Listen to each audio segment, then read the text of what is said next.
6 మాటలు మనం విన్నాం. 7వ మాట, చివరి మాట, ప్రభునందు ప్రియమైన బిడ్డారా, చాలా జాగ్రత్తగా ఈ మాట మనం వినవలసిన వారమై ఉంటా ఉన్నాం. ఇంతవరకు మరి అద్భుతంగా దేవుడు మనందరితో మరి స్పష్టంగా క్లియర్గా మాట్లాడారు. దేవాది దేవునికి వందనాలు చెల్లిస్తూ, దైవజనులకు వందనాలు చెల్లిస్తున్నాను. అలాగే పాస్టర్ గారికి, చేరువచ్చిన మీ అందరికీ మరొకసారి ఈ యొక్క శుభ శుక్రవారపు శుభాకాంక్షలు తెలియజేస్తూ, మరి సిలువలో పలికిన 6 మాటలు, మొదటి 3 మాటలు మీకు అందరికీ తెలుసు. ఆయన ఉదయం 9 గంటల నుంచి 12 గంటల వరకు మొదటి 3 మాటలు ప్రజలను గురించి మాట్లాడారు. 4వ మాట నుంచి 7వ మాట వరకు 12 గంటల నుంచి 3 గంటల వరకు మరి ఈ ఆయనను గూర్చి తండ్రికి ఆయన మరి మాట్లాడినటువంటి మాటలు మనకందరికీ తెలుసు. అయితే ప్రియులరా, మరి ఈ 7వ మాటలో ఉన్నటువంటి ఒక ప్రాముఖ్యత మీకు తెలుసు కదా.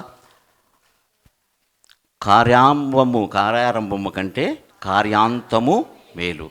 ఒక ఇల్లు కట్టుకున్నాం అంటే అండి, ఆ ఇల్లు కట్టేటువంటి 1 సంవత్సరం 2 సంవత్సరాలు చాలా ప్రయాస, కానీ ఆ ఇల్లును ఓపెన్ చేయటం అనేది చాలా ప్రాముఖ్యం కదండి. ఈ 7వ మాటలో ఉన్నటువంటి మరి ఒక అద్భుతమైన సత్యం ఏంటంటే, ఆయన మొదటి మాటలో తండ్రి అని సంబోధించి మాట్లాడాడు. ఆయన మరి ఈ 7వ మాటలో కూడా తండ్రి అని సంబోధిస్తూ ఉన్నాడు. చాలా జాగ్రత్తగా ఈ మాటలు గమనించాలి ప్రియులారా. అయితే 7 సంపూర్ణము అని మనకు తెలుసు. దేవుడు తన పని 7 దినాలలోగా సంపూర్తి చేసి, మరి 6 దినాలు సంపూర్తి చేసి 7వ దినాన విశ్రమించినట్లుగా మనం చూస్తూ ఉన్నాం. ఆది కాండంలో ఉంటుంది కదండి.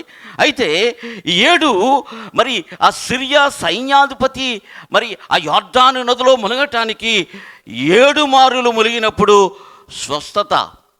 ఏమండి, అలాగే ఆలోచన చేసినట్లయితే ఎరికో గోడలు కూలటానికి 7 మార్లు తిరగవలసి వచ్చింది. ప్రియులరా, కర్మేలు పర్వతం పైన ఏలియా గారు అంటారు, ఇదిగో మరి ఈ యొక్క మబ్బు మేఘం వస్తూ ఉందా అంటే ఆయన అంటాడు, కర్మేలు పర్వతం పైన 7 మారులు నువ్వు అక్కడ చూడు అని తన దాసునికి చెప్తాడు.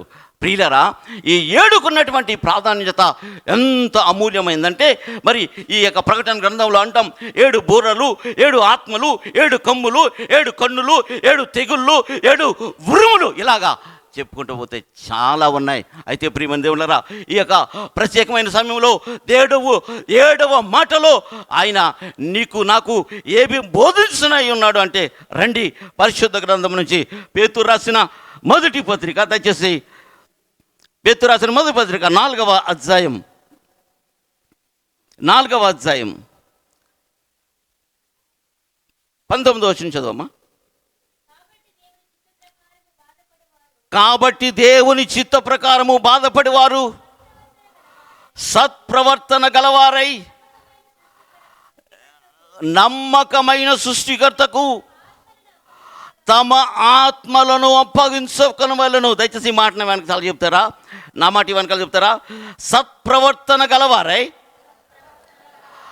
నమ్మకమైన సృష్టికర్తకు తమ ఆత్మలను అప్పగించుకొనవలెను. ప్రైజ్ ద లార్డ్, హల్లెలూయా. ప్రభునందు ప్రియమైన దేవుని సంగమా, దేవుని బిడ్డలారా, ఈయన ఈ 7వ మాటలో మాట్లాడుతున్నటువంటి మాట ఒక్కసారి ప్రియరా, ఒక్కసారి మత్తయి సువార్త 27వ అధ్యాయం 51వ వచనం ఒక్కసారి చదవండి. మత్తయి సువార్త 27వ అధ్యాయం. అప్పుడు దేవాలయపు తెర భూమి వణికెను, బండలు బద్దలైన. ప్రియరా, ఈ 3 సువార్తల్లో కూడా మనం రాసినటువంటి మరి చూసినటువంటి ఈ గొప్ప మరి సత్యాలను కనుక మనం గమనించినట్లయితే ప్రియరా, గర్భాలయపు తెర పైనుండి కింద వరకు చెరిగింది. ఏంటి ఈ తెర? గర్భాలయపు తెర. మరి చెరగటానికి గల కారణం ఏంటంటే, యెషయా గ్రంథం 59వ అధ్యాయంలో మనం చదువుతాం, మన దోషములు ఏంటంటే, మన దోషములు మనకిని మన దేవునికిని అడ్డుగా వచ్చాయి. అయితే ప్రియురా, ఆ దోషంలో దేవుడు తీసివేయటానికి ఆ యొక్క పరిశుద్ధ స్థలములో, అతి పరిశుద్ధ స్థలములో ఉన్నటువంటి ఆ దేవాలయపు తెర చినగటానికి కారణం ఏంటి అంటే, ఈరోజు నేను కూడా మన ఆత్మలను నమ్మకమైన సృష్టికర్తకు మనము అప్పగించుకోవటానికి మనకి ఆయన ఆ తెరను చినిగేటట్టు చేయడానికి కారకుడయ్యాడు. ఎంతమంది ఇక్కడ మారు మనసు అనుభవం లేకుండా, పశ్చాత్తాపం లేకుండా, దేవునికి ప్రియరా అప్పగించుకోకుండా ఎంతమంది అయితే ఉన్నామో వారికి మాత్రమే ఈరోజు ఈ శుభ శుక్రవారము అవుతుంది. హల్లెలూయా, హల్లెలూయా. ప్రభునందు ప్రియమందుడా, కూర్చున్నటువంటి సహోదరుడా, ఇది నీకు శుభ శుక్రవారమేనా అడుగుతా ఉన్నాడు దేవుడు. ఇది నీకు శుభ శుక్రవారమేనా? ఇది నీకు గుడ్ ఫ్రైడే కానీ నువ్వు ఆచరిస్తా ఉన్నావా సహోదరుడా? అందుకే చూడండి, ఒక అద్భుతమైన మాట యోహాను సువార్తలో అంటాడు, నేను 10వ అధ్యాయంలో 17వ వచనంలో, నేను దాని మరలా తీసుకున్నట్లు నా ప్రాణము పెట్టుచున్నాను, ఇందువల్లనే నా తండ్రి నన్ను ప్రేమించుచున్నాడు, ఎవడును నా ప్రాణము తీసుకున్నాడు, నా అంతటా నేనే దాన్ని పెట్టుచున్నాను. హల్లెలూయా. నా అంతటా నేనే పెడతా ఉన్నాను, తిరిగి తీసుకొనుటకు నాకు అధికారం ఉంది. ఏమండి, పాతాళపు చెవులు, తాళంపు చెవులు నా స్వాధీనంలో ఉన్నాయి, మరణపు యొక్క తాళం చెవులు నా ఆధీనంలో ఉన్నాయి. ఎవరండి ఈయన ప్రాణం తీయగలవారు? ఈరోజు ఆయనే వచ్చి ప్రాణం తీసుకుంటా ఉన్నాడు. కారణం ఏంటో తెలుసా? ఈరోజు నీ ప్రాణం నా ప్రాణం ఆ నిత్య నరకంలో కాలిపోకుండా ఉండాలని. ప్రియులరా, పైనుంచి కింది వరకు తెర చినిగిపోయింది. ప్రభునందు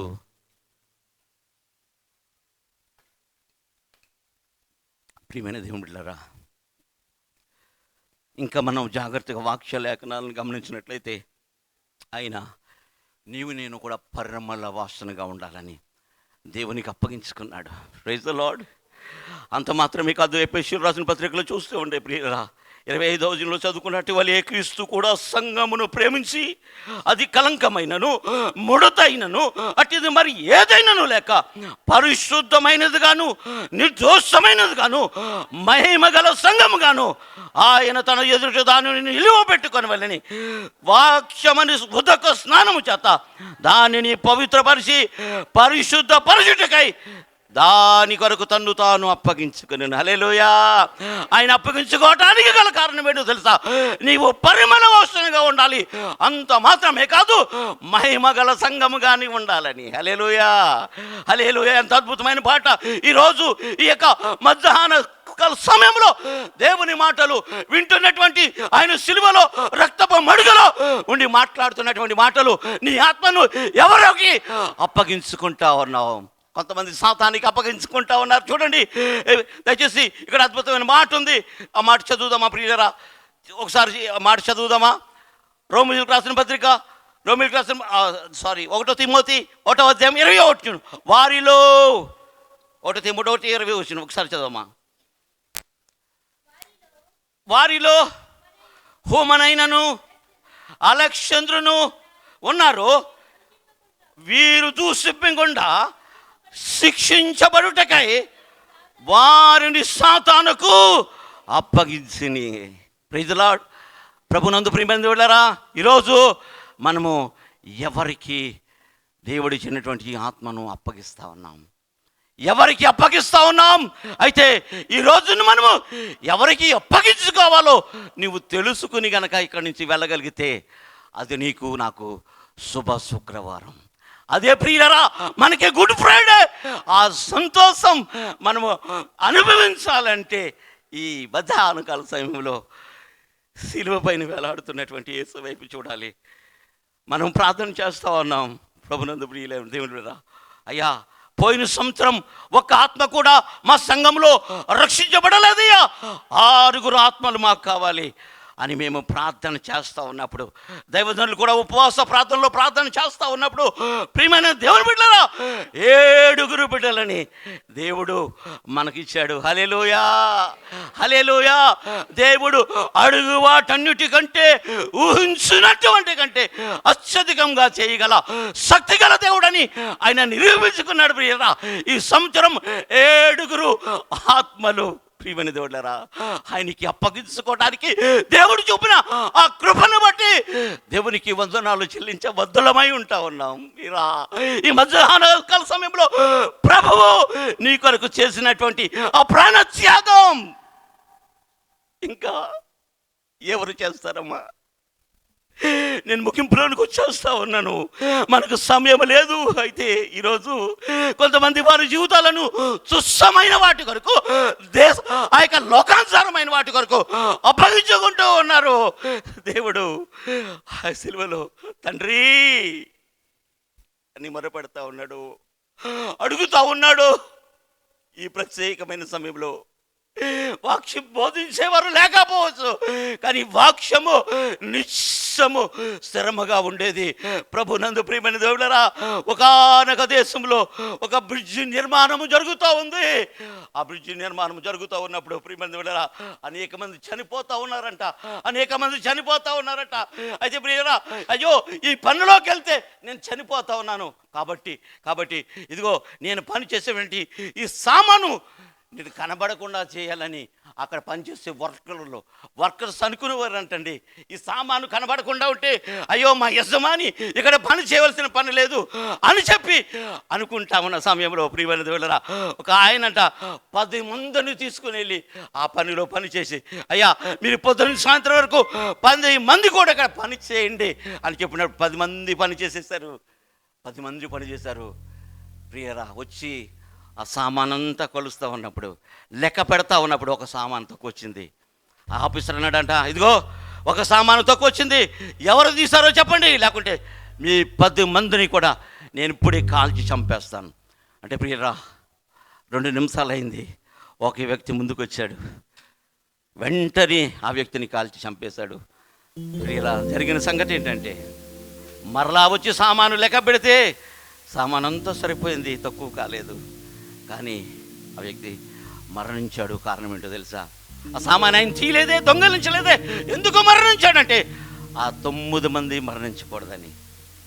ప్రియమైన దేవుని బిడ్డ, ఆ 9 మంది ఈ 10 మందిని ఈయన చంపేస్తాడు, కాబట్టి ఈ 9 మంది రక్షించబడాలి, కాపాడబడాలని చెప్పి ఆయన హతమైపోయాడు. ఈరోజు ఆయన చనిపోవడానికి కారణం ఏంటి అంటే, ఈరోజు దేవుడు నీ కొరకు నా కొరకు ఆయన చనిపోవడానికి ఆయన అవకాశం లేదు. నీవు నేను రక్షించబడాలని, ఆ నిత్య రాజ్యంలో వారసులుగా ఉండాలని ప్రారంభించినటువంటి దేవుడు. దయచేసి హృదయపూర్వకంగా మన ఆత్మలను ఆయనకి అప్పగించుకుందాం. ప్రియులరా, 7వ మాటలో ఆయన ఉన్నటువంటి ఆ సారాంశాన్ని ఆ తెర చిరిగిపోవడానికి 60 మీటర్లు ఎత్తున్నటువంటి ఆ తెర ఎలా చిరిగిపోయింది అని అంటే, ఈరోజు ఆయన నిన్ను నన్ను ప్రేమిస్తా ఉన్నాడు, ఇంకా ప్రేమిస్తా ఉన్నాడు, నువ్వు నశించపోకూడదని. కాబట్టి ప్రభునందు ప్రియమైన దేవుడు, ఇంకా ఎంతమంది అయితే ఇక్కడ మారు మనసు అందరం లేచి నిలబడదాం. దయచేసి ఇంకా ఎంతమంది అయితే ఆయనకి అప్పగించుకోకుండా ఉన్నారు, ఇంతవరకు దేనికి నీ ఆత్మను అప్పగించుకున్నావో నాకు తెలియదు, కానీ ప్రభువా నీ అంతకు ఇప్పుడే నేను వస్తా ఉన్నానయ్యా, నా ఆత్మను నీకు అప్పగించుకుంటా ఉన్నానని ఒక చిన్న పశ్చాత్తాప ప్రార్థన చేసినట్లయితే ఇప్పుడే దేవుడిని నన్ను గురించి ఇప్పుడే ఆయన్ని నీ హృదయంలోనికి ఆహ్వానిస్తావా?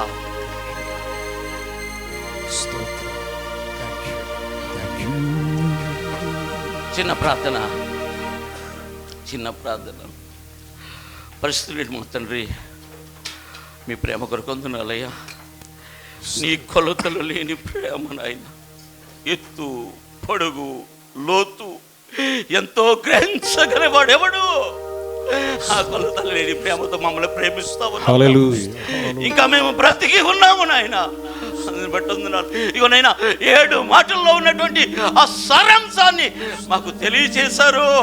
మేము నాయన మీకు లోబడి నీ నామానికి అయ్యా మమ్మల్ని మేము తగ్గించుకొని నాయన నిన్ను మహిమపరిచే ఆ గొప్ప కృపను దయచేయమని తాతేరా మాకు మీకు ఉన్నటువంటి అడ్డుగోడను నాయన తిరిపి మమ్మల్ని అనిత్య రాజ్యానికి వారసులుగా రక్షణ భాగ్యము మాకు అనుగ్రహించారు.